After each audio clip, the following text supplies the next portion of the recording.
Good evening, everybody. Welcome to May 2024's episode of the Leather Chronicles. This is episode 16. Tonight is a very special episode. We are doing an in memoriam for Darque DeSade, a photographer who unfortunately is no longer with us. But we have three folks here who knew him well and will be sharing his story and telling us all about the man, his photography, and his legacy. We have Mama Vi, who I think most of you are familiar with. We have Polstimius, who has been on the Leather Chronicles himself. And I am pleased to be joined by Master Liquid Rules this evening, who I believe modeled for Darque and will be telling us stories from the other side of the camera. So I'm very much looking forward to it. I'm going to let you guys have it, and I will ask any questions that pop up. But who wants to start?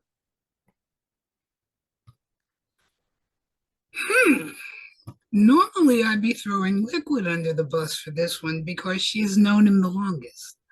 Uh, my memories of Darque are long, loving, amazing. I first met him at an event called Blackbeat in, good God, 2003, I think. And we ended up talking about photography. He was in the library and he was looking at some of the pictures on the wall of other Black folk in the scene and talking about the fact that he was photographing from a very different perspective. I asked him about what he meant. And from his phone, and please remember we're going back 20 years, I think cameras and phones were not as good as they are now. He was showing me some of his work and I was stunned.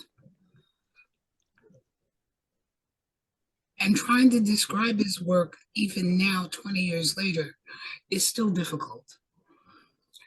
He had an eye for beauty and for form that I've seen in very few photographers. But that particular eye was turned toward the form of the Black woman. And until I saw Darque's work, seeing people of color in front of a camera posed was very rare. If we were going to be seen at all in pictures, they were usually in live action, like in the work of Efrain Gonzalez, where he was photographing us at events or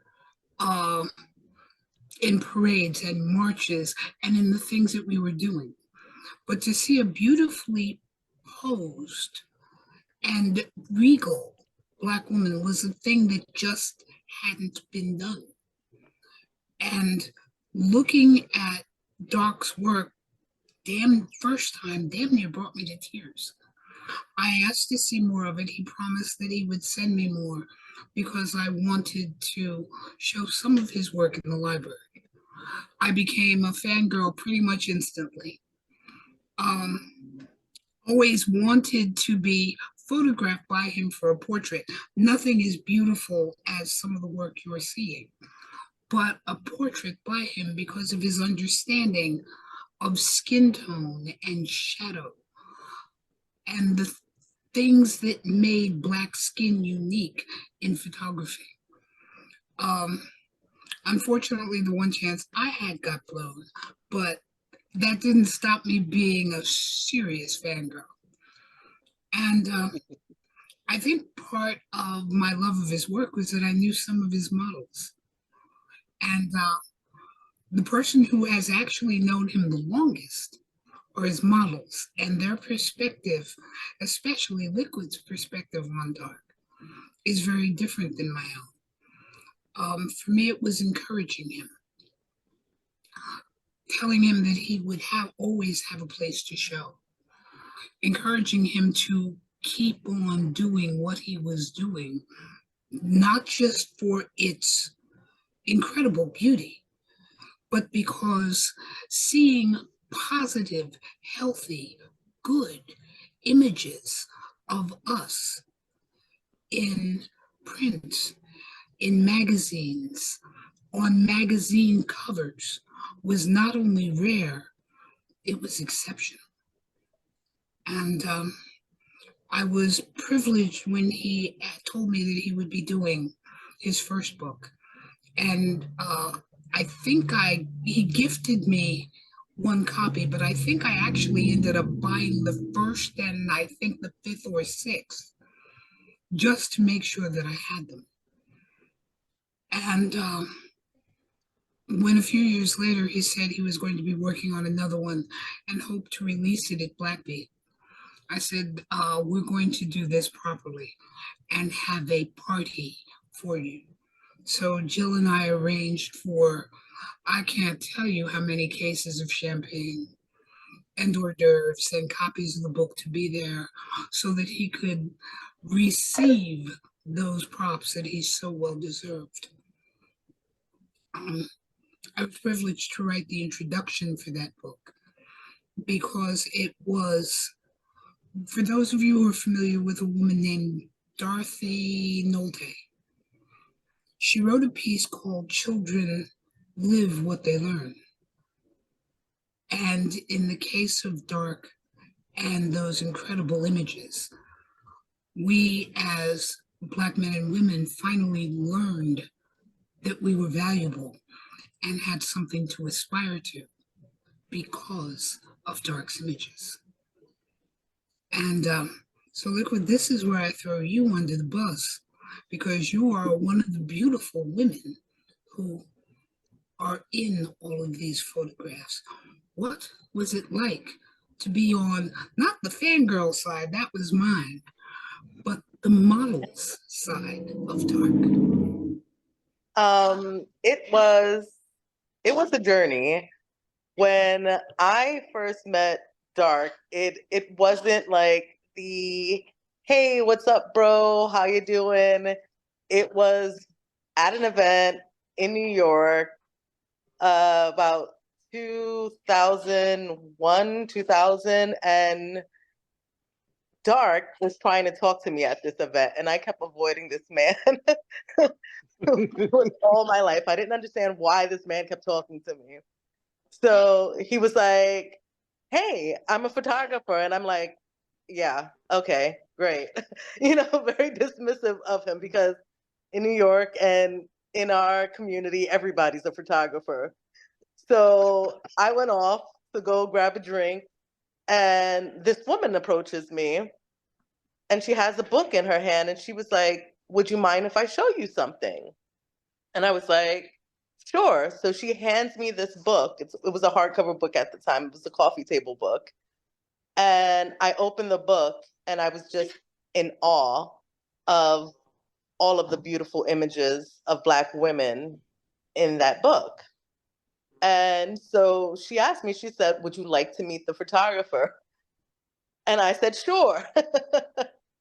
And lo and behold, Darque comes over.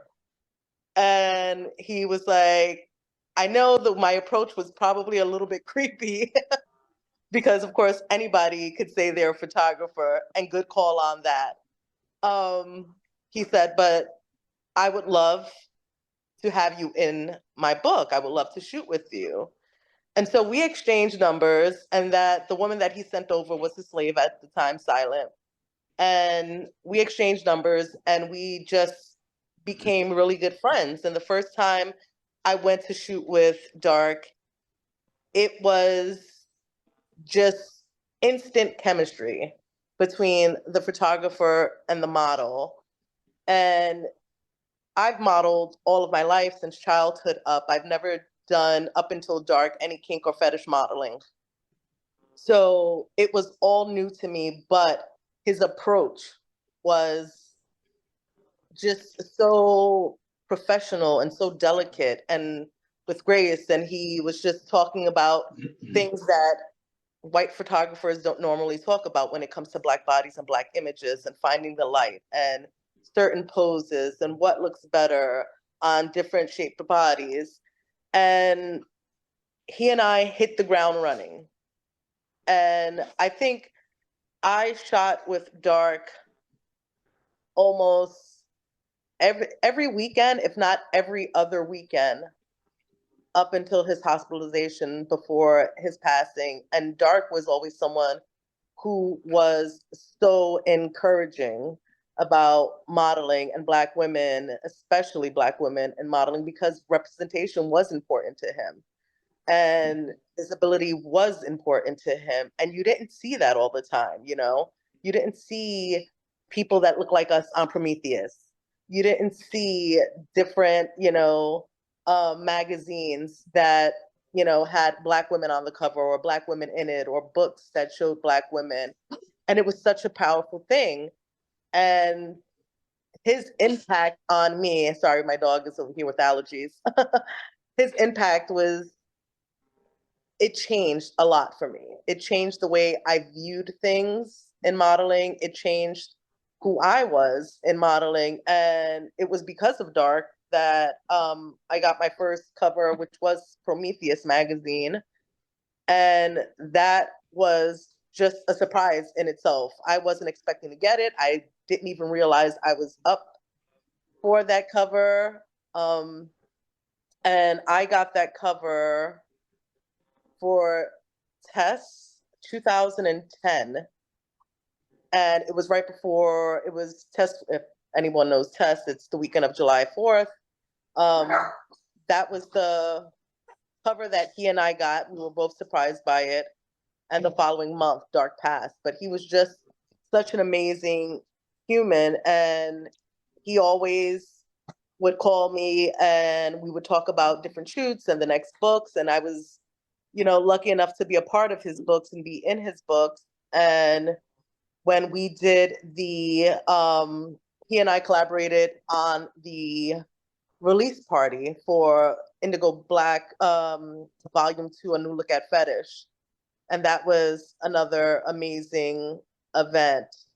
He challenged what a lot of photographers don't. It takes a lot, and there's very few in all my years of modeling that I can say that knows how to photograph a Black woman or just any person of color without making them too light or over darkening them or just doing everything. But shooting with him was just amazing, and I miss that man terribly. Every now and then, I would look back at the Kinky documentary so I could hear his laughter and him talk about photography, because he talked about photography with such passion that most don't. People just like to point and shoot, and they don't think about what's on the other side of that lens.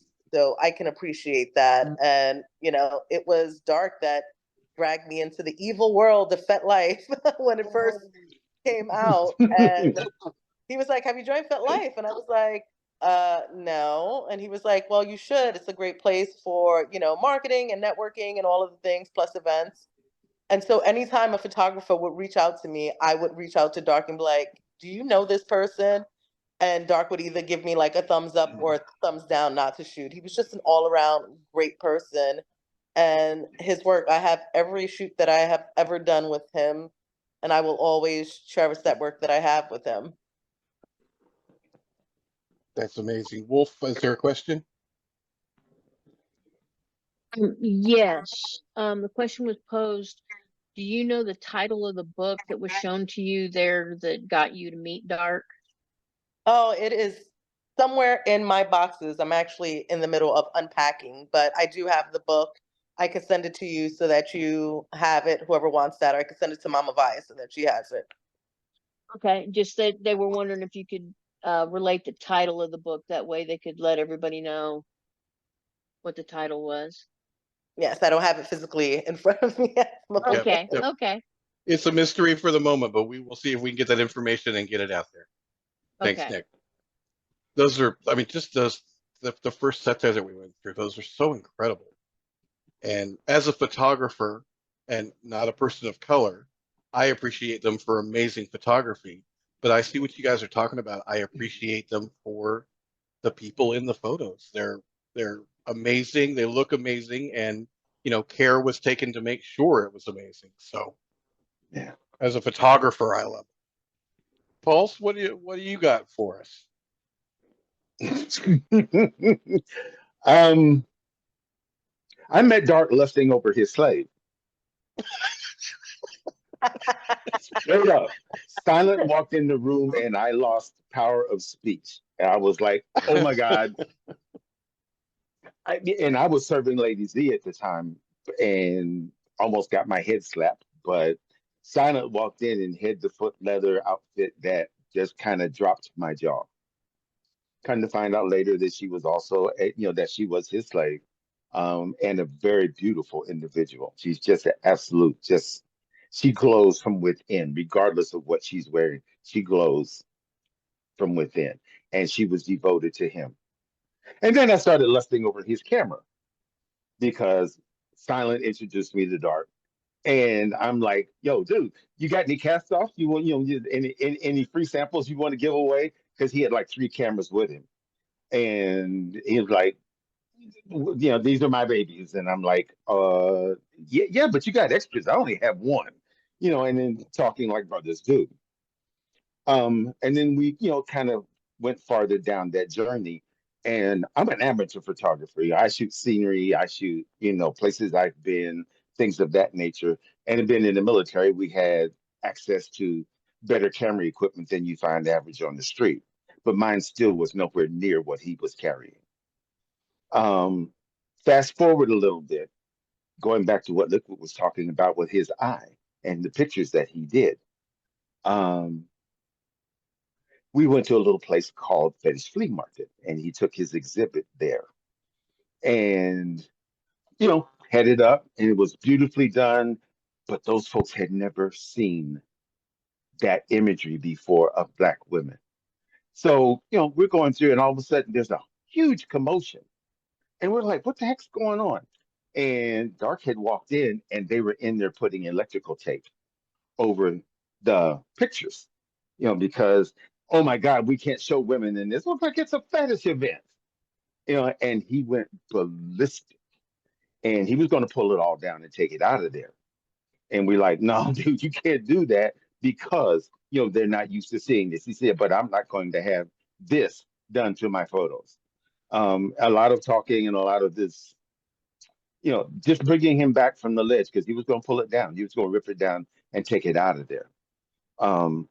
It took a lot of talking to get him to stop do that, but they were not used to seeing Black women. It was positive. They were all positive shots. There wasn't he didn't do bad photography. He didn't do sleazy photography.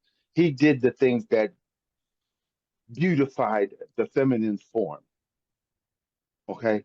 It was just his, she mentioned the skin tones and stuff, and people that was unheard of to get a good shot. My father was a photographer, and to get a clear image of our skin in different lights, it just won't come right. You can see it every time, a lot of times on TV, where they've effed up the makeup, and it doesn't look right on camera.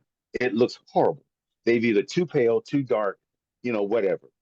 Where they, the person who has done the makeup doesn't know what they're doing when it comes to our skin tones. He had that eye that allowed him to pick up on those skin tones, enhance them, and make them look, to show their true beauty.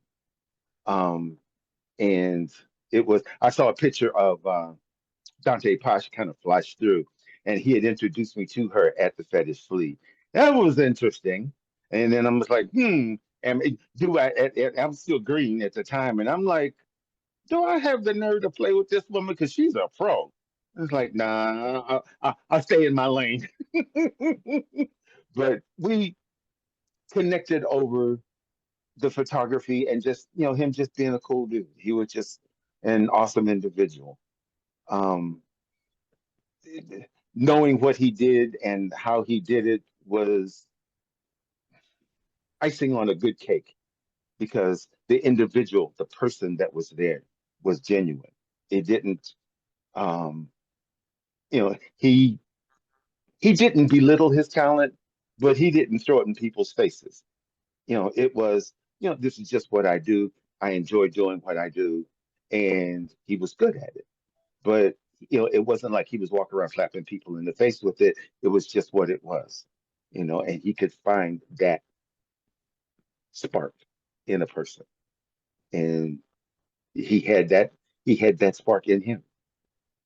And it hurt watching him go down. It hurt because he would leave. We'd be at Max's house, and once he walked off the porch, walking to the sidewalk, he'd have to stop to catch his breath. And then, once he got his breath, then he'd walk on. But it was rough. Was the title of the book Indigo Black, perhaps? Yes, that's It one of them. was, yes, that was one of them. Okay. There was a couple of volumes of Yeah. it. Yeah. There's a couple Okay. volumes. Oh, Vi's got it. It's Yep. backwards. Very cool. Very cool. I noticed that, Pulse, I noticed that with African Americans when I was a kid collecting baseball cards. Every baseball card you got of somebody, they looked different, and it was because of the lighting, and so I was aware of that even as a child. And most of them So- were off from the actual person. Probably Because photography wasn't as advanced as it is now. Right. However, even then, and my father and my parents, because he would take the shots, and he had remember the old Jimmy, if you're a fan of the old Superman shows, the photographer Jimmy always had the one with the bellows on it. That's With the the one that my bellows, yep. father had. Yeah, That was they're really oh expensive. gosh, that's a Kodak. No, it wasn't a Kodak. It was Leica. There was another name for a it. Leica. Yeah, it was. Yeah. I actually And have that one was somewhere around here. Oh, cool. Yeah. He shot photos for the local newspaper, for the city paper. On the scene shots and things of that nature. Then he would come home and he had his own dark room in the house. I still remember those smells. But even with that quality of camera, it was still hard to capture what was actually there. Dark was able to get it. He was able to get the light right because he You have to be in cared. control of the lighting. Yep, you got to have Yeah. control of the lighting, and for those, I'm sorry, Yeah. and know the skin tone to start with. Yeah. yeah, Was or appreciate the something- difference in the skin. There was something else about his photography, and it's kind of hard to explain. It's not just light and skin tone, it's an accent of the uniqueness of the Black female body, of an understanding of how we look, and accenting the fuller figure with an appreciation of the Black woman's form. The fact that we are more muscular in the thigh, that the gluteus muscles are shaped differently. The ability to accent that and highlight it and bring it out and not try to force it into convention, but to take the body of the Black woman down a whole different road that puts the uniqueness of her form in the spotlight, not trying to force it into what the standards of beauty that have been accepted in America were, quote, supposed to be, but to create a brand new road for it. You saw the thigh at an angle that accented its musculature, not tried to make it look slim or slender or twiggy-like. You saw the butt in He didn't subscribe. Oh, go its ahead. glory, instead of being played down to make a unique and beautiful form look like Twiggy. He didn't subscribe to the conventional beauty standards. He showed the beauty as it naturally was or is, Played it and enhanced that, and showed it without. He gave a shit about the person. He was interested in the subjects. interested in who they were and was able to capture that personality because I'm looking from picture to picture as they were flashing up and looking at the faces connected to the people that I knew that were in the pictures. And I'm like, yeah, that's who that is. Yes, that's who that is. And when you saw his imagery, if you knew any of the models, time says I've met a few of them. But if you knew any of them, you could tell or you know that that's their personality, that's their person in there. I was looking at a picture of Mir and I'm like, oh, look, and that's her.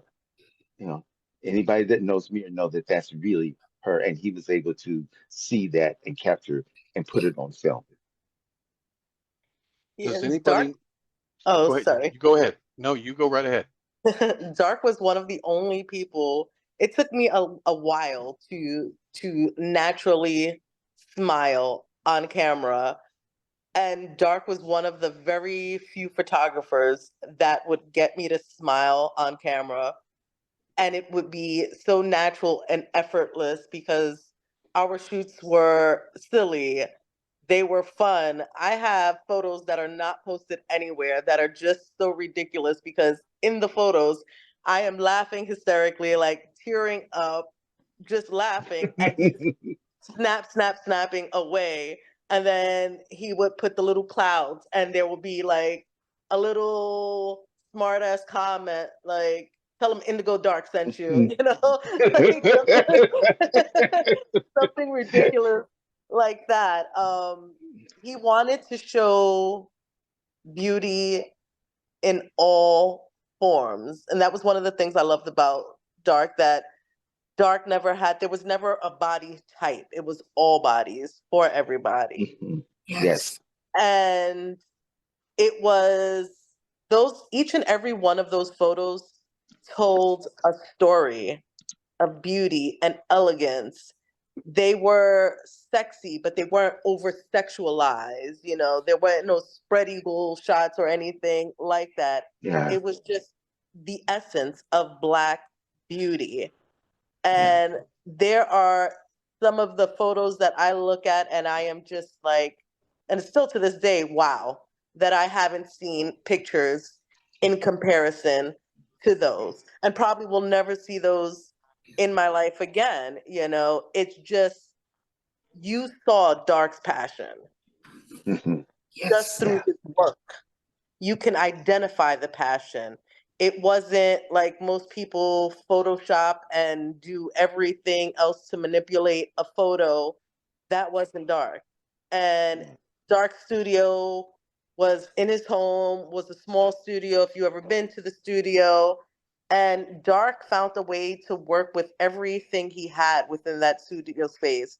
Dark was one of the people, he was like, when I would go for shoots, he was like, please bring something other than black. Black is not the only damn color. I'm like, but look at the community we're in. Everything we do is black. He's like, yeah. And then he would give me a list of colors. He was like, you know, it'll be red or orange, or these are the colors that'll look good on your skin tone, cobalt, just go down. And then when we would shoot in those colors, and I'm like, I can't stand when you write, you know. And then you got the snarky response. always a snarky response. Dark was one of the first people that, the first men to ever put me in rope. And it was funny because he was like, and that's something that comes with trust and respect and understanding. And so we're doing the shoot, and he's like, well, you're fucked now. You're in rope. You can't talk that much shit now. I was like, well, where am I Yeah, going? Where can't where am imagine I why you going were at this laughing the whole point? time. Jeez. Exactly. So he would start making jokes, and then I look ridiculous because I'm like hanging upside down, laughing. So it would always be that great energy. And Yeah. when he left this world, he left it still with that passion. Because my last shoot with Dark, as you said, Paul, said, when he would leave, he would be out of breath. During one of our shoots, he was so exhausted just from shooting, he had to sit down the rest of the shoot. And I said, "Are you sure you don't want to, No, end he the shoot?" wouldn't give up. And he said, "Hell no, we're gonna finish this." And we finished the shoot. And even when he was in the hospital, I would call him every day, and he was planning for the next shoot and the next book and talking about all the things that he wanted to do. He loved what he did, and you knew just by seeing his work that he loved what he did. The passion was always there. He never Always, gave up. always, always, always. And he gave me one of like the best tips in the world, because Mistress Max and Mir wanted to shoot, and he's like, "Don't end up in a dungeon. You won't come back, girl.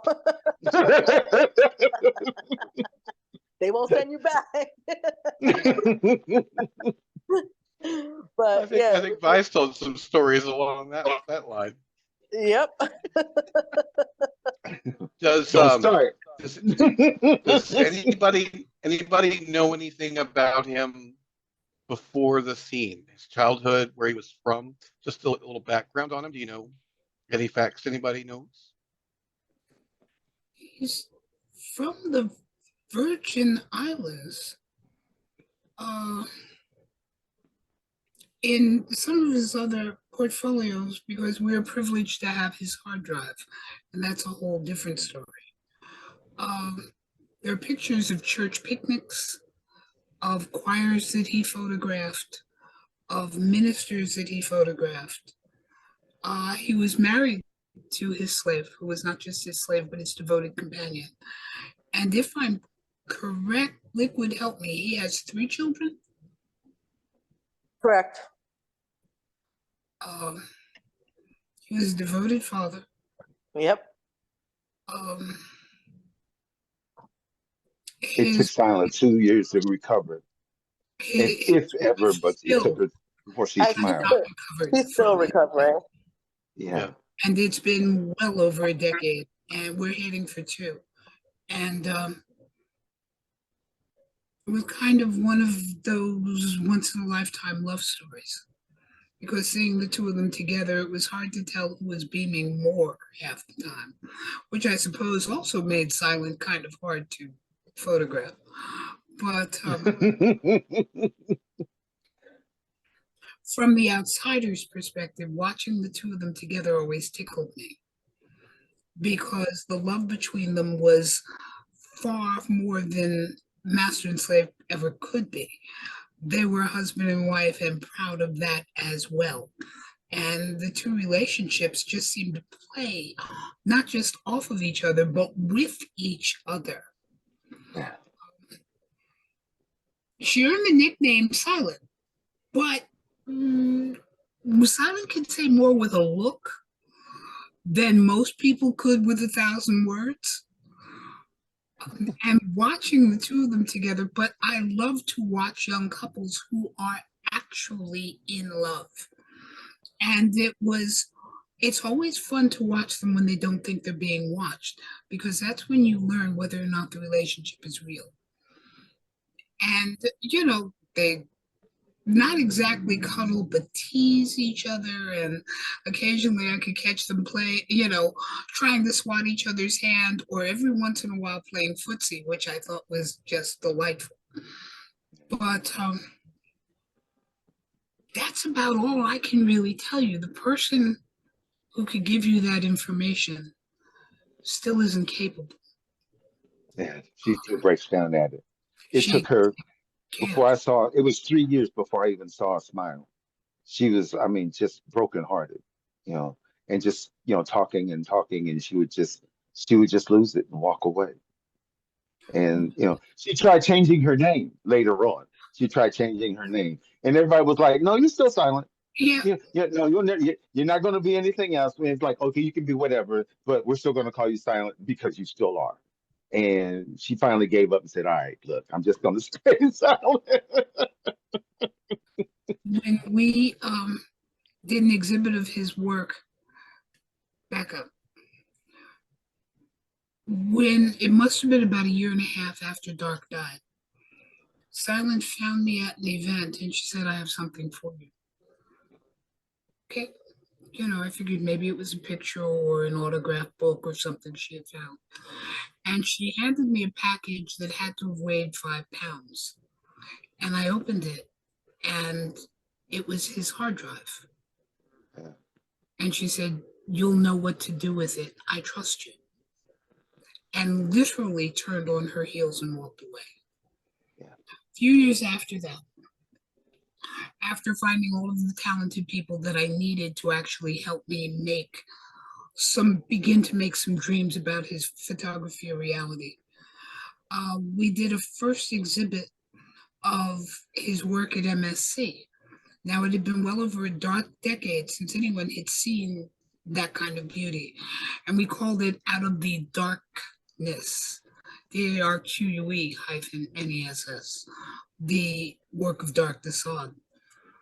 It was one of the few times when the library had two different entrances, and Darque's work spanned the far wall, which was, we had put it there so that it could be seen from the first entrance. And I hadn't told Silent we were going to do it because I didn't want to build her up for something that we might not have been able to do. Somebody whispered to me, I think it was Robbie, Silent just got off the elevator. So I turned, figuring she would come in the first door. She stood in the doorway. The jaw dropped. It looked like she was about to tear up. And then she walked straight over to the wall and put her hand on one of the pieces. And I can't even remember which photograph it was. And she just stood there. And I had hoped and prayed that in setting it up, that the library staff had done justice to her husband. And she came back a couple of hours later and said, she liked the choices we had made. Were we going to do it again? And I had said, hopefully we will be doing a lot more, thanks to you. And so the library is in the process of trying to find enough of the works that Darque was working on, because he was not only working on, I think he called it 50 different shades of gray, Yeah. which was going to be his first book featuring couples. And he was working on a third book in the Indigo Black series, A New Look at Fetish, of big, black, beautiful women. It was called Ruby. Thank you. And then the dark room he was also, working on. And so we're trying to put enough together to honor those, as well as some of the other things that he had in the works. He had posters in the works. He had done a calendar, which was just stunning. I think there were 6 in the series of motivational posters of women in different costumes, and one I think was determination, and different things, which of course had double and triple entendres all attached to them. And a talent lost far too soon, and a talent that hasn't been duplicated yet, at least not for us. So We have another set of pictures.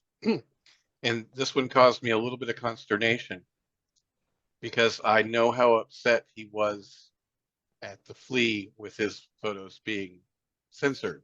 And of course, we're on YouTube, so we'll have to censor. And Shar and I had a conversation, and she was like, we'll put them all up. I will go through and very meticulously censor them as small as I can, and hopefully he will understand and forgive us. So, Liquid, if you would, as we scroll through these, do you mind to just kind of recount memories if you see images of yourself, or just tell us what a typical photo shoot was like? What was it like? You've kind of done that a little bit already, but what these pictures bring up. That was, as I'm looking through the sides of all of them, I get a little emotional. That was actually from my first shoot with Darque. That was one of my first shoots with Darque. I love that dress. That was a good dress. I still have it. That I is an still have amazing it. dress. Still have it. I don't fit it. Anyone knows anything about steel boning? Because I need to get the bones redone. But yeah, it was a really good shoot. He was like, I want something soft. This one, he was like, I know you're not submissive, but can you play the role? Sorry. And as you see from the face, I'm like, No. okay. You at least tried. You did try. Yeah. He was like, you look like you don't want to be here. I was like, yeah, well, because if you yank the chain, I'm flipping myself over. No, but it was a really good shoot. That one ended up on the cover of Prometheus. Oh, that was the cover shot. Yep. That's awesome. That's such a great shot. Yeah, that was fun. I love those shots. And I this have was so- your first shoot? I have so many more tattoos than I did then. Did you say Yep. this was your first shoot with him? One of the first ones, yeah. The first photos were, okay. Yeah. Yep. Those are all in Prometheus.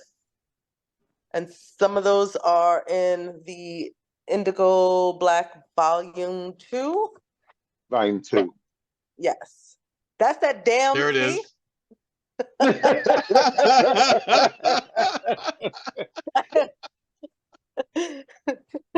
Oh my God, he had that on his pet life for a while. Oh no. I can't take him nowhere. Oh man, those were fun. And I mean, we did so many more great shoots, and they were just different every time. And I mean different. The energy was always different, the look was different.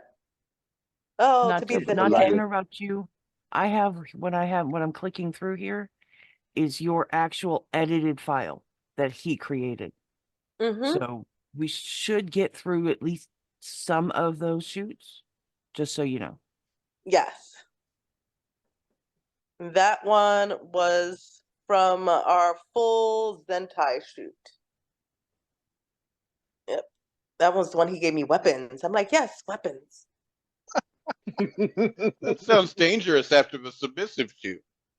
Yeah. I'm like, pick your battle. The rope. Yes. The blue. that was- but the blue. That's Blue on the amazing. skin. Yep. And yeah, that's made Oh. sense. Oh. Hold it right there for just a minute. Let's wow, that one's gonna take a second. Yep. Goodness. The Kill Bill. That is amazing. Wow. Yep. Okay. Go ahead. Yeah, you can't give me weapons in shoots because, unfortunately I had no one to hit with them. I'm just thinking somebody's about to get clobbered with that, but Yeah. it wouldn't have been Darque. But I Nope, might it have wouldn't volunteered. Well, I can see the whole, I was submissive for your camera, and now you can be submissive for my cane trade-off. Little bartering.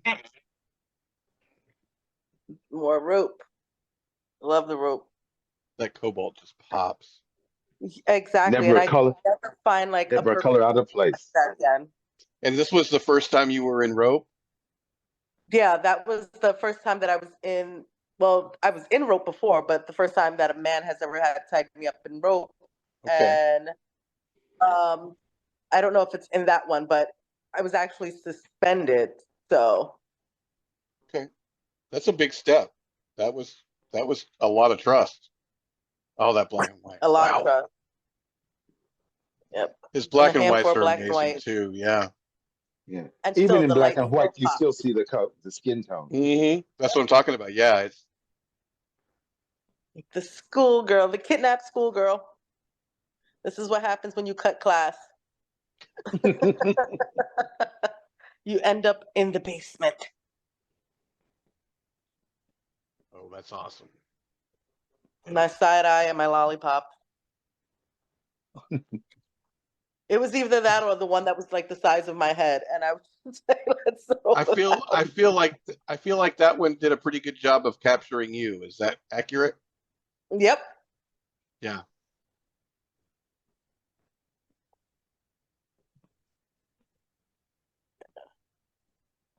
That paddle. If I'd have seen you come at me with that paddle, you'd had a runaway slave. Run away or run towards, Pulse. Away. Them paddles hurt. Thought you liked that sort of thing. Bullwhips, yes. Paddles, no. No. Ah, I got you. I got you. Okay.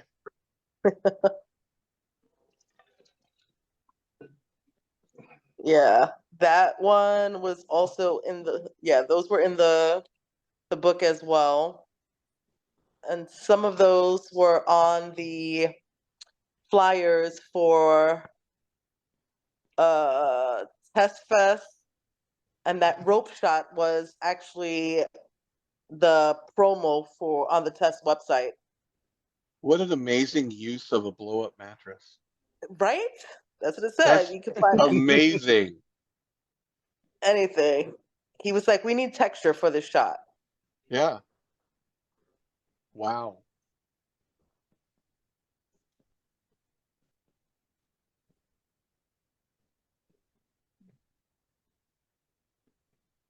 And it worked. That's so amazing. Mm-hmm. It gave it dimension. Yeah. And things that, you know, he understood. And it was one thing about Darque, you know, like I've been shooting, like I said, for a long time, and usually you hear, you know, photographers talking about depth of field and aperture and all of that. And he was just like, let me do me and you do you. Oh, that knife. Yeah. He definitely had a different way of looking at it, and it worked. Yeah. Ooh. Mm. Wowzers.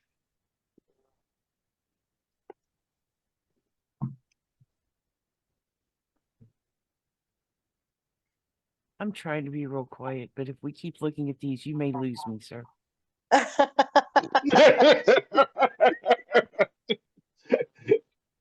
That is the last one of his edited file. Okay. I wanted to thought it'd be fun for Mr. Liquid And to for Vi, I have pulled up the motivational posters. Oh, it's the motivational posters. Freedom and restraint.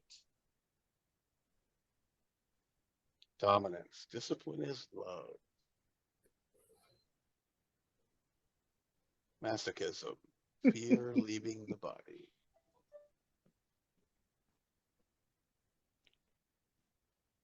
Oh, I like that one.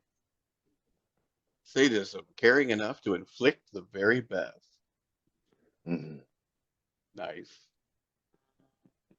Submission. Serving in a special way. Suspension. Rising above it all. That is the posters. Nice. So what now that you've had a good look at some of the hotter ones, what's on your all's minds? What amazing memories, for starts. Yeah. Hoping also that the work we do is pleasing to his eye, because I know he's watching. Like I said, we were talking about putting them up, and I was like, ooh, if we put up any of the hotter ones, we'll have to censor them. And I know how he feels about that. Yeah. Mm. But we're also getting them out in front of people, and I think that he would probably appreciate that and understand that it wouldn't be on YouTube more than 30 seconds if we put them up without a little bit of censorship. So It's funny because Darque, one of the photographers that I worked with directly, after Darque. I met actually through Darque, and that was because Darque was like, if you get a chance to shoot with this man, do it. He is the only other photographer that I know, even as a white man, that knows and understands how to shoot Black women. So all of my shoots after that were shot with this specific um, photographer whose work came close enough to Darque's work. Still didn't rise above it. And he actually has 3 of Darque's books as well. And yeah, it's very hard to come by and find, because I've known whether, and I've shot with even other Black photographers where they still couldn't grasp skin tone and light. And and it has been like a struggle. But this particular photographer, he actually teaches. He shot for Nikon for years. He shoots. He works for Westcott right now and has shot Simone Biles, in the Olympics and all of these things. And so I lucked out after that, because after Darque, I had no plan on shooting again. And plus, it's hard to find that connection with, someone. And Darque was someone who always called me on my shit. Darque was someone who always told me that, he'd be surprised if I didn't end up on the 10 o'clock news or on an episode of Cops. I still haven't yet. So just doing something right. But you haven't tried hard enough. Yeah, it's one of those things that I will always miss about him. And I think of him quite often, especially with August approaching. And it's funny because that day is still a day to me that will play back in my head. The day he passed, I was actually on my way to go see him at the hospital. And someone sent me a text message asking me if I heard anything as to when Darque's funeral was.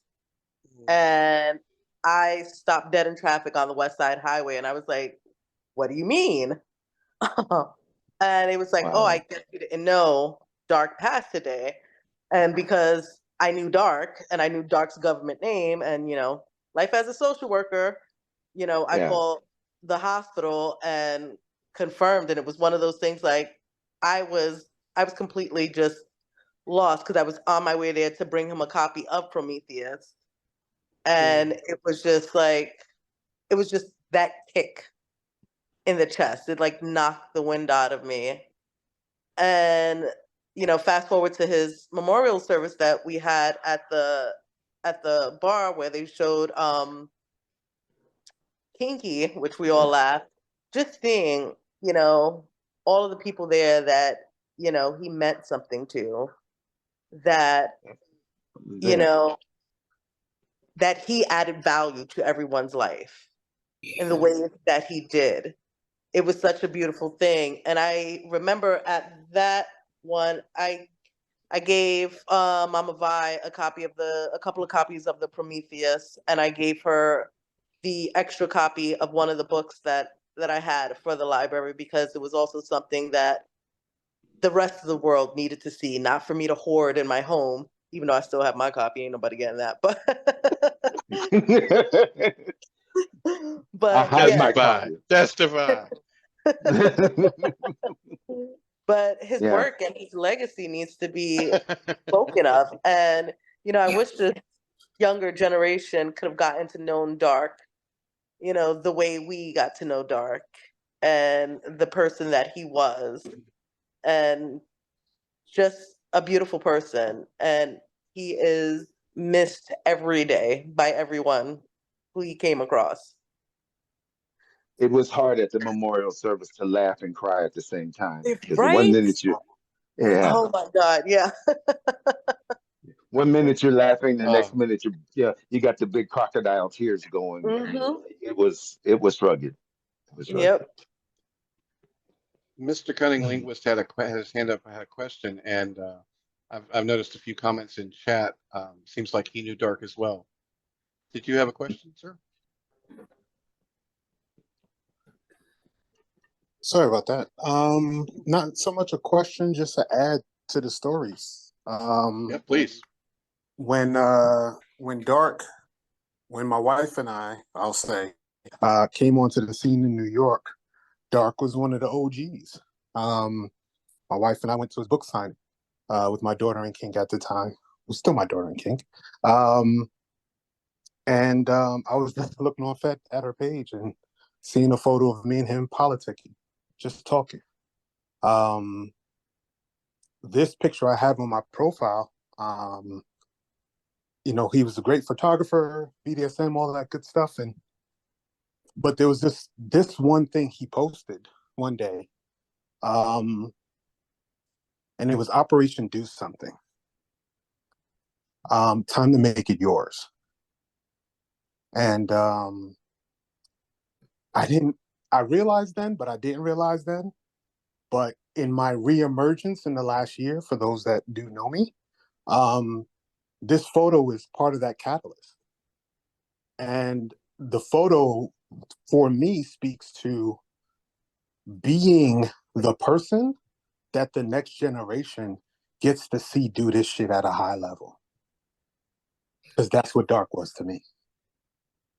That's what Pulse was to me when I came on the scene, and I was the new young buck with Similac still on my upper lip. So I just You're gonna ruin my image. You did that when you lied about running away from the paddle, but anyway. But I just wanted to share that we don't know how we are gonna affect people, man. We don't know. We have no idea. We really don't know. But this man, being there, being another Black man, was amazing for me. This man creating this one image, Operation Do Something, time to make it yours,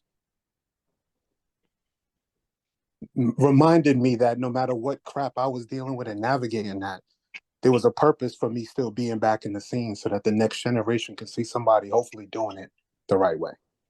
So I just wanted to share that this evening. My wife says hello as well to all who know her. But I just wanted to add that. That's all. Thank you, sir. Sir Guy's got his hand up, but he's got something to share as well. Go ahead, sir. Yeah, I was on the board of tests, I think, for a couple of years before I saw too many other Black people at a test meeting. We had a tiny little group, and then one day there was a presenter, a Black presenter, and all of a sudden the audience was full with melanin, and I was wondering what happened. And then somebody told me about Black Beat, and it was at a Black Beat Munch in downtown Brooklyn that I met a bunch of people, and Darque was one of them. Very friendly, very straightforward. Moving ahead a little more. I did a, because I don't know, I consider myself somewhat of an activist, but moving forward, I gathered a panel, a discussion of POC people, okay, to discuss our issues. And Darque came, and a question was raised by one of the few people of color in the audience, and he wanted a certain response, and Darque's was passionate. It was passionate, it was straightforward, it was hard-hitting, and it was silencing. And that's one of the things that I admired about him. As an artist, I draw. I haven't drawn in a while, but I draw. But I love photography and art, and his combination making photography art. Because we talk about, the colors of Black women and the different shades and kind of capturing musculature, but he captured textures as well. You got the texture of the rope, you got the texture of the skin, you saw the hair, whether it was straight or curly or wavy, whatever, you saw those things, and then his use of color just made things stand out. And I remember that first cover of Prometheus that had a black person other than Jack Jackson on it.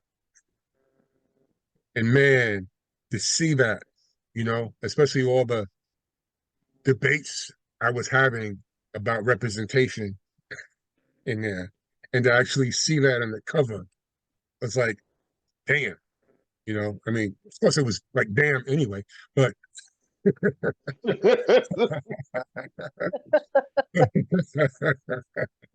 but seeing those representations and knowing who had done it was phenomenal. And there are people now who in the lifestyle who are relatively babies in comparison that are trying to emulate that, his use of color, his use of light, and I try to encourage them. But one of the things I do, I do my class on BIPOC history, and he is always, and Ephraim, but they're always part, and the works that I can find, I always show in my presentations, because of the fact that it's important, that we know these names and we know their work. When my mom passed away, my best friend told me, he said, when you talk to your grandchildren about her, always mention her by name, not just, your great grandma, but mention her by name, because that name, my mother's name was Zura.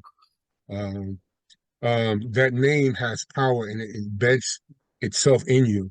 And so mentioning Darque by name, helps people to understand this was a person who was a living, breathing man who was viable and created life. And that life lives on in his photography. And it's important that those lessons be shared. Thank you, sir. Well, I know a lot more about Darque than I did before, and I like it all. Sounds like he was quite the man, quite the photographer, passionate about lots of things, not just the photography. No, he's passionate about life. He also liked having fun too, but he was also passionate about life. And if you haven't watched Kinky and you need a good laugh, watch Kinky. you'll get to see his personality in that documentary. Liquid, I watched it, yeah. on YouTube. It's not on YouTube, Mama Vi. It's on Vimeo. It's available on Vimeo because I actually did a screening for it during the pandemic for a lot of the youngcomers coming in that were like, there's not many people in this community that look like us. And I'm like, yeah, there are. You're just not looking in the right place. And so I did that, and then everyone fell in love with you all and was like, I have to find our elders. And I'm like, well, here's their links. This is where you find them. But yes, I actually love watching it, and I hope we get to expand on you already know what I'm saying. Working on it. We're all told you I'm Liquid, on do it. you have both? Liquid, do you have both discs? That's what I was just about to ask. Do I vote Do you them? have Yeah, both because discs? Coffee did too. Kinky was the There's first two. one.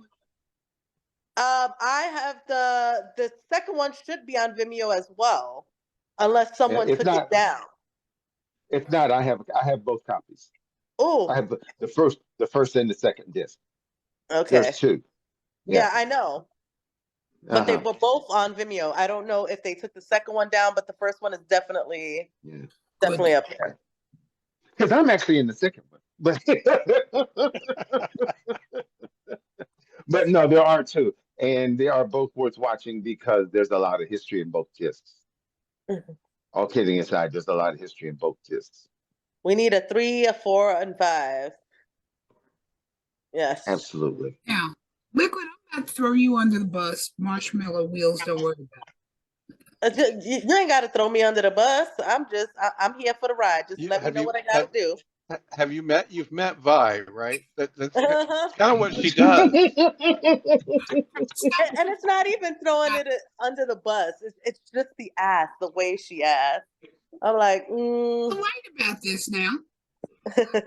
And one of the things that I've been fortunate enough to have Matt and Cheryl working with with me is trying to get Darque back to a new generation. And the thing that we are working on, and trying to conceptualize is another book. If you could pick, since you knew so many of his models, if you could pick 10 pictures that would be quintessentially Darque and then write about them, what would they show? Bondage, form, humor, people? What would they be? I'm going to interject here real quick because those wheels are way too marshmallowy. I'm going to ask Master Liquid to please consider actually doing this. So ponder that while you think. I can do that. I can actually do that. I love looking at his work, so it's not a problem for me. I can always tell a tale. In trying to create Darque for a new generation,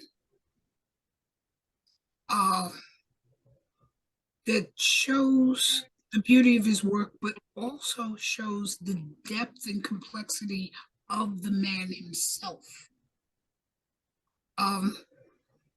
I could say that I'm way too close to it because I've looked at his work again and again, partially to remind me of the person and to go falling all over amnesia lane. But your perspective on Darque is so very different and so much in depth that putting this together as a tribute to the man.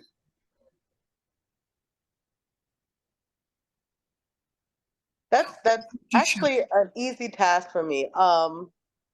Because as someone who has been on both sides of the camera, shooting and modeling,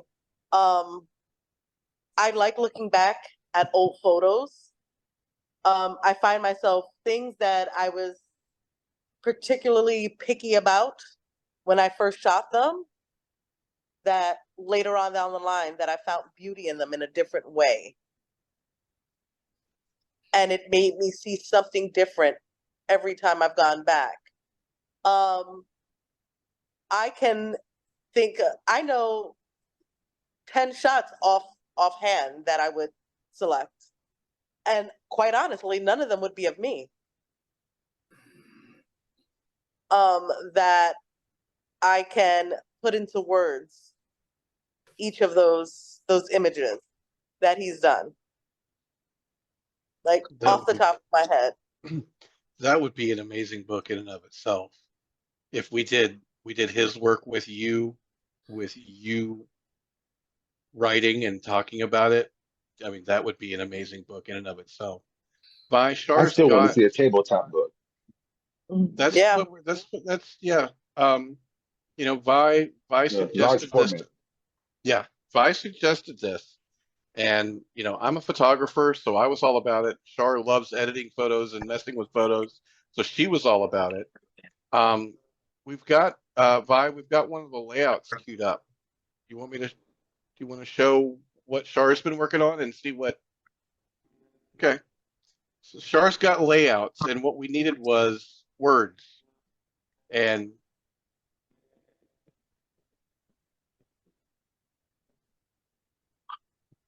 Mhm. That first one I would call Angel Rising. That one. did he name his photos?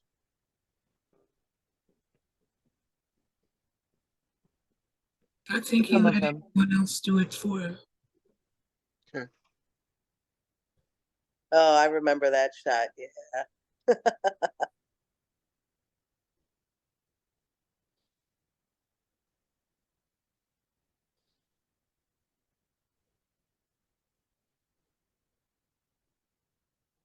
That's one of my favorites right there. Love that My picture. all-time favorite photo. That is right there. That is And the boot the is money shot. Yep. That's the bitch please face. When I laid this out, I had to rearrange the whole thing because I realized that you were wearing the shoe in that picture. So those pictures are side by side in his layout.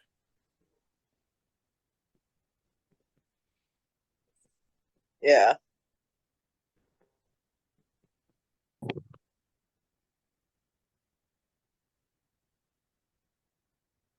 If I'm not Oh. mistaken, I think we have 3 laid out.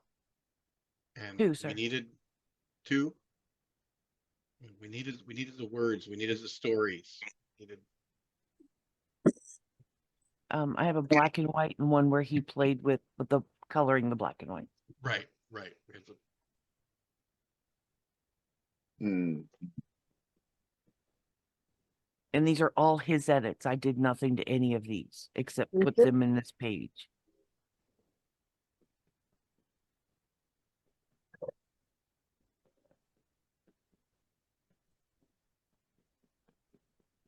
so I'm looking at these. He did go back and forth between DARK and DARQUE. Right? Yeah. Yeah. Yeah. I think one was personal and one was more the name of the studio or the way he referred to the studio. Yeah.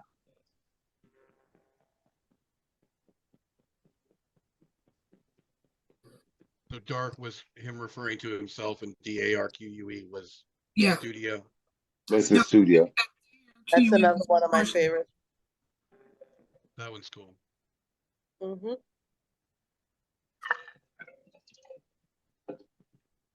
I always wanted to know what he had just said to get that face. Well, It was like I good, was saying whatever it earlier, was. that I'm betting that one was not the posed picture. That's one of the ones that he caught That from was saying probably something him. or doing He something. probably picked up a paddle or something.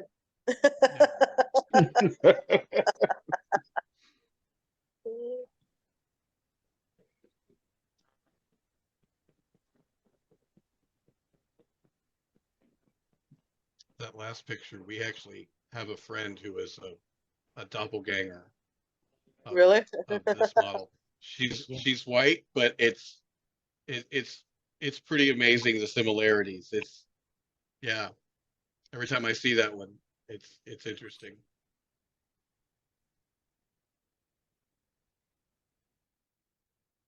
Can you have a doppelganger but with 2 different races? Does that work that way? Negatives.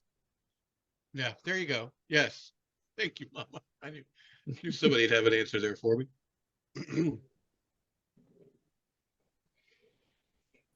Oh, God, that one's incredible. That one, if you look real close to that one, before the tie, she is actually painted in liquid latex. That's what I thought. Yeah, the texture. Yeah. Yep.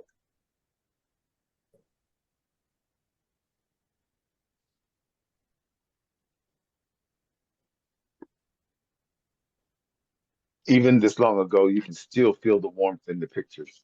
Yep. Mm.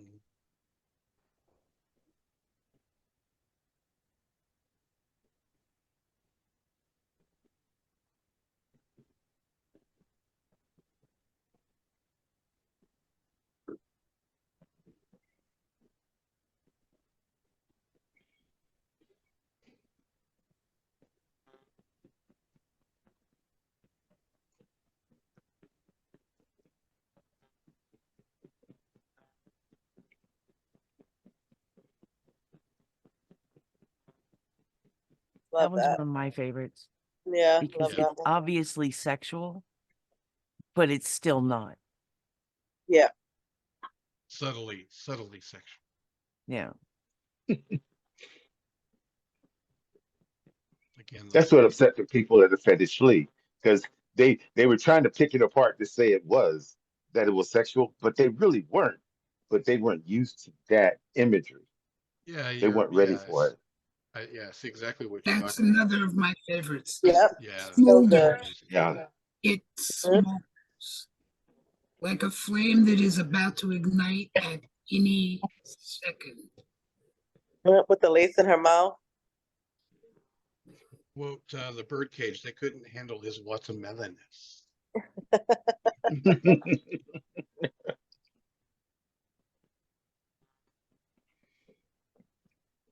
Nick loves the one with the lace in her mouth.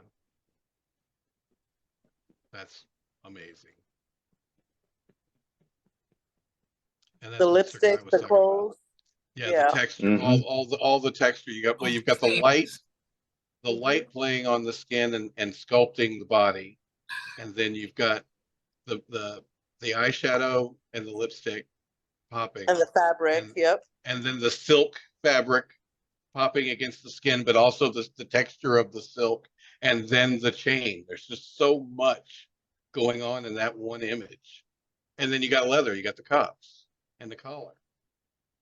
From top to bottom, your eye just, and that's the trick with a photo, is to get your eye, to lead your eye through the picture. And this one you're just going around and around, noticing all the things.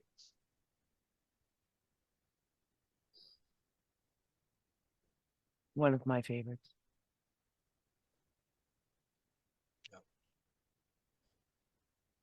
I love black and white photos. I do too. Yeah. I'm a huge fan of black and white. More to the imagination. Mm-hmm. Oh, that's beautiful. I like the shape.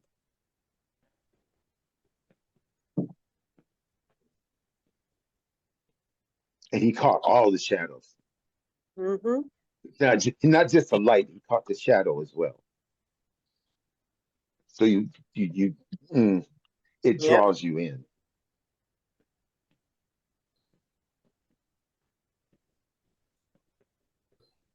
He always said he wanted to create on film what he saw in his own imagination. And he did. Yeah, that's one Yeah. of my favorites too. I love that. Yep.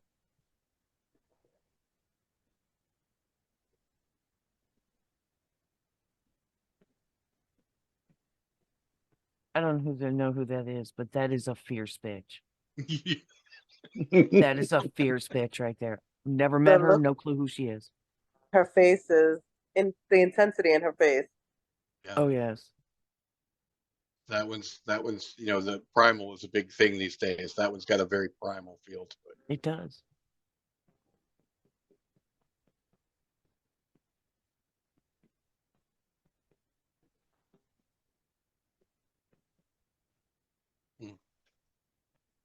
Wow. The high key background and everything in the foreground is black. That's amazing.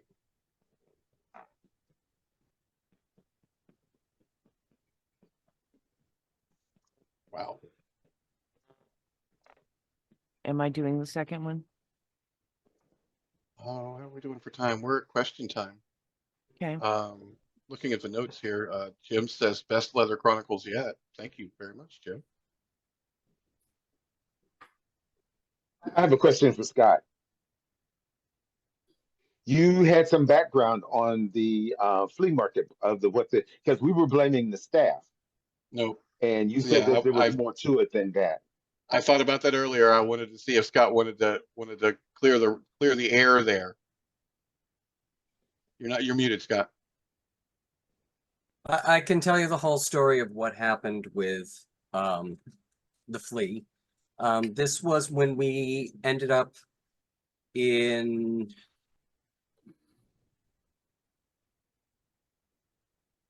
Danvers. So this particular hotel, we don't think that they ever had the entire hotel rented out. And when we told them that 3,000 people were showing up, I don't really think they really grasped what 3,000 people were going to be. But a month before the flea happens, we find out that there is a law that Danvers, you can't sell or show adult work. So, but fortunately, half the hotel was in Middleton, which was in the next town over, that did not have these laws. So a majority of vending was fine, but we had a vendor row that was vending out of hotel rooms, and we had the art show. So the vendors had to keep their door shut, but they could keep it ajar, but you couldn't leave the door open. And the art show, the management of the hotel was nervous about the fact that this law, that they went around and put black tape all over the naughty bits. And Vivian Kramer, who would just step down as the chair of National Coalition for Sexual Freedom, had a meltdown over the whole thing. So the board wasn't very happy about it either. I mean, we were all really rather upset about the whole thing. The police and the fire department were doing an extra kind of walk on us around things like, you know, whether or not we had adhered to, fire safety codes, that everything was laid out, that, you know, wasn't creating a fire hazard. And it was really kind of gearing it up. We're going to create problems for you so that you don't want to come back here. And when we have done the flea, we had always done kind of what we always called the dog and pony show, in which we did a kind of a tutorial to the staff as to what it was that they were going to expect, the things that were going to be sold, the clothing that you may see people wearing. But it was always one of those things where people could opt out to not work this particular event. Most of all of the hotels that we worked in, with the exception of this one, people actually wanted to work this event. But for some reason, in this particular hotel, a good number of the staff went, yeah. And they got people in there that didn't even know anything about the hotel, and they were grossly understaffed. They were grossly... Oh, yeah, big time. They didn't have enough food. People ran out of hot water because, again, nobody had rented out this entire hotel room all at the same time ever. So within the contract that we had, and with all of the hotels, is that they had a 30-day out. Either we could be out or they could be out. And I don't even think it was a week where they went, and yeah, we don't want you either. And that is basically what had happened. It was based upon the laws that were in Danvers and the fact that the hotel was just very skittish about our subject matter. And, you know, so that is essentially what had happened. And the fashion and the photography or erotic art show was one of the casualties of that.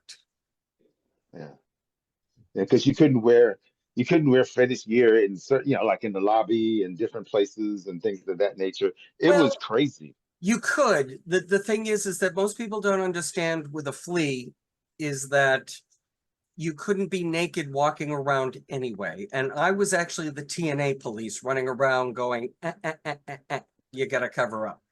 And people would be like, well, the flea was, the flea isn't what it used to be. And Cecilia Tant, who started the flea, went, the flea was never like that.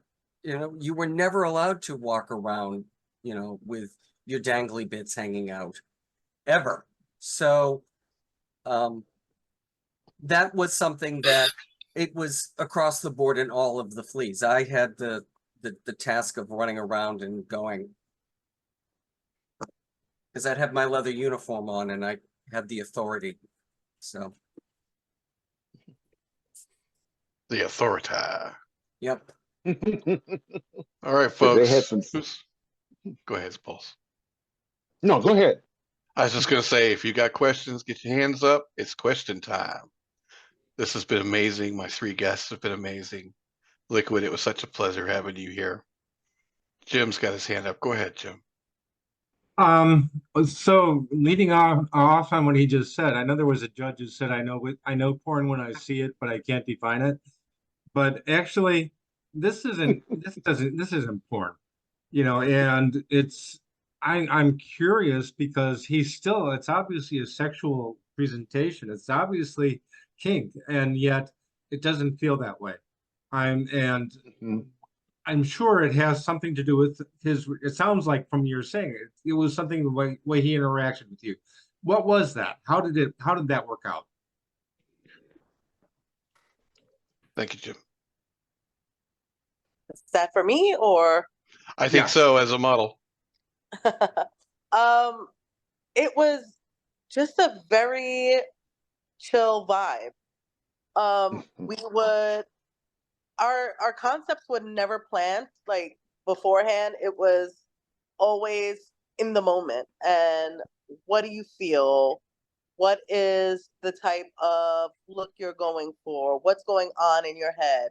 You know, things like that. How do you want to look in this photo? And of course, I would always start doing something ridiculous like the Running Man, and that's how I end up with ridiculous pictures. And you know, however the first shot went, we would build from there. And whatever that first image was, it would get his gears going. And we would it would just be a mutual collaboration between photographer and model. It was never no, that doesn't look good. It was do what you feel is normal. Like what we always made fun of was the Superwoman pose, which I hate that pose. We Which always pose? that's the first thing most people do is they go into that Superwoman pose, and I just it's an awkward pose for me. That's usually my I'm pissed off, like why am I here pose. So we would build upon that, and it would just go from there. The energy was always, how do you want to feel? How do you want to look? What do you want? What story do you want your pictures to tell? And that's what it'd be based off of. And then, you know, once everything, you know, we started rolling and we got into that like vibe, it just became of what was. And one of the things that I would always tell Darque was like, never show me, like when he would shoot, he would say, do you want to see the photos? And I was like, no, I am my worst critic. So I don't want to see them. You go, you pick what you think are the best images. And he's like, oh, well, you're no help. Now you want me to go through 500 images? And it was just a cool vibe. If I wanted to be more sexy and sensual, we would go that way. If I wanted to be stoic, or if I just wanted to be badass, it would all just play out that way. It was never really something that was planned unless there was an idea that we were shooting back and forth between each other, and then we would work through that. So it sounds like that the other photographers didn't have that kind of interaction where they let you take the ball and show yourself, because it shows in his images. You're obviously in charge. Yeah. I've gone where like I've had shoots where it was we'd go in with an idea and this is what it was, and then they would go left. And I also know that I make money off my photos, so I can only do but so much, especially on the interwebs and certain social medias. And if I don't have that connection and that comfortability with the photographer, I am only going to go as far as I am comfortable going. And with Darque, it was just always, you know, let's just go with it. Let's see what happens. And whatever we come up with, we come up with. If we love it, great. If we hate it, there's always next time. As a photographer, I was just going to say real quick, Paul, as a photographer who had shot with models, sometimes you just have zero chemistry and the whole session is awkward and nothing good comes out of it. And it sounds like Darque had that sorted out and figured out, is what I'm hearing. His passion was poured into the photos, not into the people. He didn't do frantic. He was very laid back, when you talk to him, when you interact with him. He was just one of those laid back individuals. It was like the world went frantic around him. And then when he Well, expressed his passion, it got, he put it into the pictures. He didn't do, a lot of, I've seen photography shoots where the photographer is frantic and confrontational. He didn't do that. He wanted to make his models, the people that he was around, not just the models. The people that he was around were comfortable with him because that's what he was. He was like, Yep. like the comfort zone. Yep. And I used to always get on him because when I come, he like, you want to eat first? No, I don't want food. I gotta look good in these photos. I don't want chicken right now. That's hysterical. Yeah. And to see the two, when you saw the two of them together, Mom was talking about it earlier. When you saw the two of them together, there was such a magic there that just lit the room up. They just, and then he took that and brought it to the rest of what he did, and it was just amazing to witness. Valuable voices. Is there anywhere we could find Darque's work in a collection? And We're that's working on what it. we're working on. We're working Yeah, on it. Yeah. that's what we're working on. Yeah, Jay some of says the it stuff seemed. is on DeviantArt, but you have to sign into that. But that's not all of his work. That's just some of his stuff there. Yeah, as I understand it, we have a lot of his work, and we are working on it. He got damn near anything that he'd been working on in the last 2.5 to, I would say, at least 3 years before he died. Almost a couple of terabytes. Yeah. It's a Oh, 5 Shark hard drive, and I think it's 3.5 terabytes of photographs. 3.5. Shark could tell us. Yeah. Jay says it seems like each picture was a scene in itself. Each one had its own moment on how it was going to flow. And Sir Guy had to leave, but he said, "What a emotional trip down memory lane. Great tribute with poignant remembrances. May ancestors continue to embrace Darque DeSade." Good night, Well. Peg, go ahead. Master Liquid Rules, I wanted to know what was your most memorable photo shoot with Darque and why? Good question. The most memorable. I think in some ways they all were, because outside of the shooting aspect of it, Darque and I were friends. And I used to call him Uncle Darque. We had that relationship, and after the shooting was said and done, we would sit down and have these very good heart to hearts. And the last shoot, one of the last shoots, the ones with the mattress, that we did together, that was just one of those things. He was like, "This is your shoot. We're gonna do it any way you want. Bring whatever you want." And I roll in with an extra large suitcase, and he was like, "I didn't say move in. I said," but it was towards the end of that shoot, because I knew for like the last year he wasn't feeling too great, but it was seeing at that shoot how not great he was. Yeah. Which was a turning point, and the realization that he may not be around too long. But in the back of my mind, that selfish part of you wants to be like, "You're going to be here forever."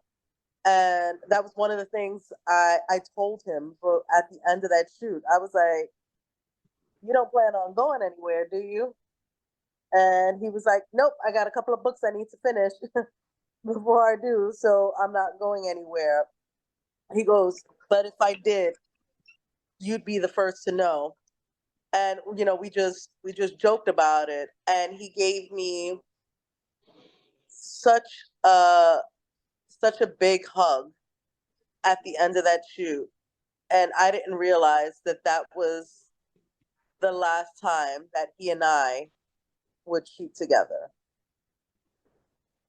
And so when I found out that he was in the hospital, because he called and told me he was in the hospital because he had to cancel the shoot, I replayed that whole shoot, and we went through about 10 looks in that shoot. And normally we did like 2 or 3 looks and then just chilled out. But I think he knew as well, so he wanted to push through as many photos as he could. And so while he was in the hospital, when I got the email from Lady Sabrina in regards to Test Fest saying, oh, guess what? You're on the cover of Prometheus magazine.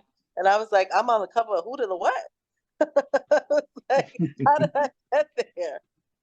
So she was like, would you mind, she was like, would you mind asking Darque if it's okay? So I called him and I said, hey, Tess wants to put us on the cover of Prometheus. And he was like, hell yeah, let's do it. And I was like, okay, great. So I gave her the thumbs up. And when I got to Tess, seeing that photo and that cover, and I was blown away. I was completely blown away.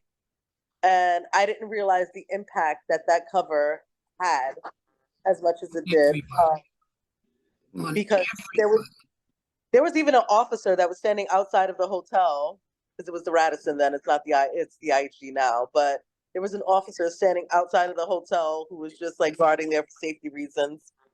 He came up and he had a copy of the magazine and asked me to sign it for him. And so I just chuckled. And, when I got back, that was the first thing. I sent him a picture of it. And I was planning on bringing him, the cover, which it never made it to him. But I still have all of them. I actually have those covers framed. I have his book framed, You made somebody else. Yeah. Yep. Yeah, you make somebody else smile, because every time she sees that cover, she smiles too. I'm not going to mention any names, but she still grins when she sees that Both cover. of them. For information, Liquid's photographs have graced 2 different covers of Prometheus. And as far as I know, you're the only model who's ever been on Prometheus twice. Yes. Yes, and they were back-to-back years. So it was the 39th and the 40th anniversary. When she first saw it, she just smiled. She just grinned. She just looked at it and just grinned. So I quelled with pride just a little. Well, the second one, I had no clue about it. That was just a surprise. I pulled up at the hotel and someone was standing out there with the cover, and I was like, why does that look like my photo? And I got it when I walked in, and they were like, you're on the cover. I was like, again? I was surprised. I didn't know. I was like, no one told me this time. I was like, okay, but couldn't complain. It was a beautiful thing. It was because of Darque that I was able to be a first for a lot of things, and I will always have that great appreciation, love, admiration, and respect for him. Delicately, and if possible, and no is an acceptable answer. What cost us Darque? What happened? Just heart issues. Okay. Yeah. Don't want to go deep into it. Just curious. That's because we apparently lost such an amazing human. I just at a very young age. How old was he? What was he? 47? Oh wow. Yeah, something like that. I remember he was under 50. Yeah, it was 47, I believe. It just gave out. Yeah.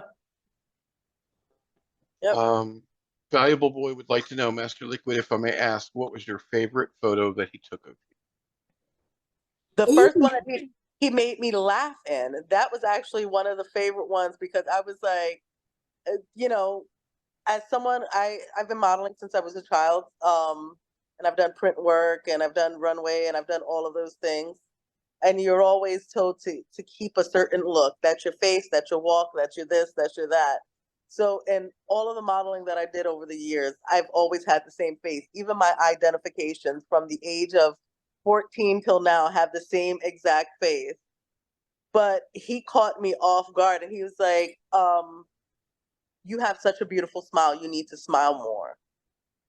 And it made me start appreciating my smile in photos. I'm like, oh, I don't have to be that weirdo with resting bitch face. But that photo and the one of me in the blue robe. Mm. That Very is my cool. favorite. Yeah. Everybody that's stuck around this long, we're gonna have a little reward for you. We're gonna, after the recording stops, we're gonna put up some more photos. So the ones that would have been a little more difficult to Censor. edit, and we're not comfortable showing certain models in a certain amount of undressed without their permission on a recording. So don't run off. We're going to have some more photos. I did not do any housekeeping at the beginning, so I want to do that really quickly. You can find all the past episodes of the Leather Chronicles on the Aces YouTube channel. You can find over 160, I think, videos, plus the Librarian Speaks on the Carter Johnson Library and Collection YouTube page. You can go to sucktherainbow.com where you can find CJLC merch that benefits the Carter Johnson Library and Collection, as well as several books that you may be interested in. Vi's book, To Love, To Be Serve, is back in print. You can find Ari Loke's book, What is Leather? And it is the leather book that you're looking for, along with, I think, Fanny Hill and The Pearl. And also on sucktherainbow.com, you will find donations for the Carter Johnson Library and Collection. If you like what you see here tonight, you like the mission of the Carter Johnson Library and Collection, and you like history, please consider helping us out. And as always, give us a like, share, and subscribe and comment because it feeds the algorithm. Any last thoughts from my fantastic guests? So much has been said. I regret having never met the man. I love the photography. I appreciate the photography. I am honored to be asked to participate in helping bringing it back to the public, back to new generations. I'm honored to We have were been honored to involved. have we were honored to have him. Absolutely. Yes, absolutely. I wish I'd met him. He touched a lot of, I mean, he touched a lot of spirits, but he just, we were honored. At least I was. I think Vi agrees with you, and I see Liquid nodding head too. So, Yeah. well, thank you all for sharing your stories with me and with our guests and with future viewers on YouTube. May everybody feel as I do, that if they didn't know him, they wish they had. And with that, Leather Chronicles next month in June, we have Glenda Ryder. July, a little birdie has told me that we will have Jill Carter Part 2. And in August, we have Dr. Annie Sprinkle. So there are some amazing shows coming up. We hope to see you there. Hope to see you at Leather Pride Night. We hope to see you at Librarian Speaks. And as Vi would say, we hope to see you in the library.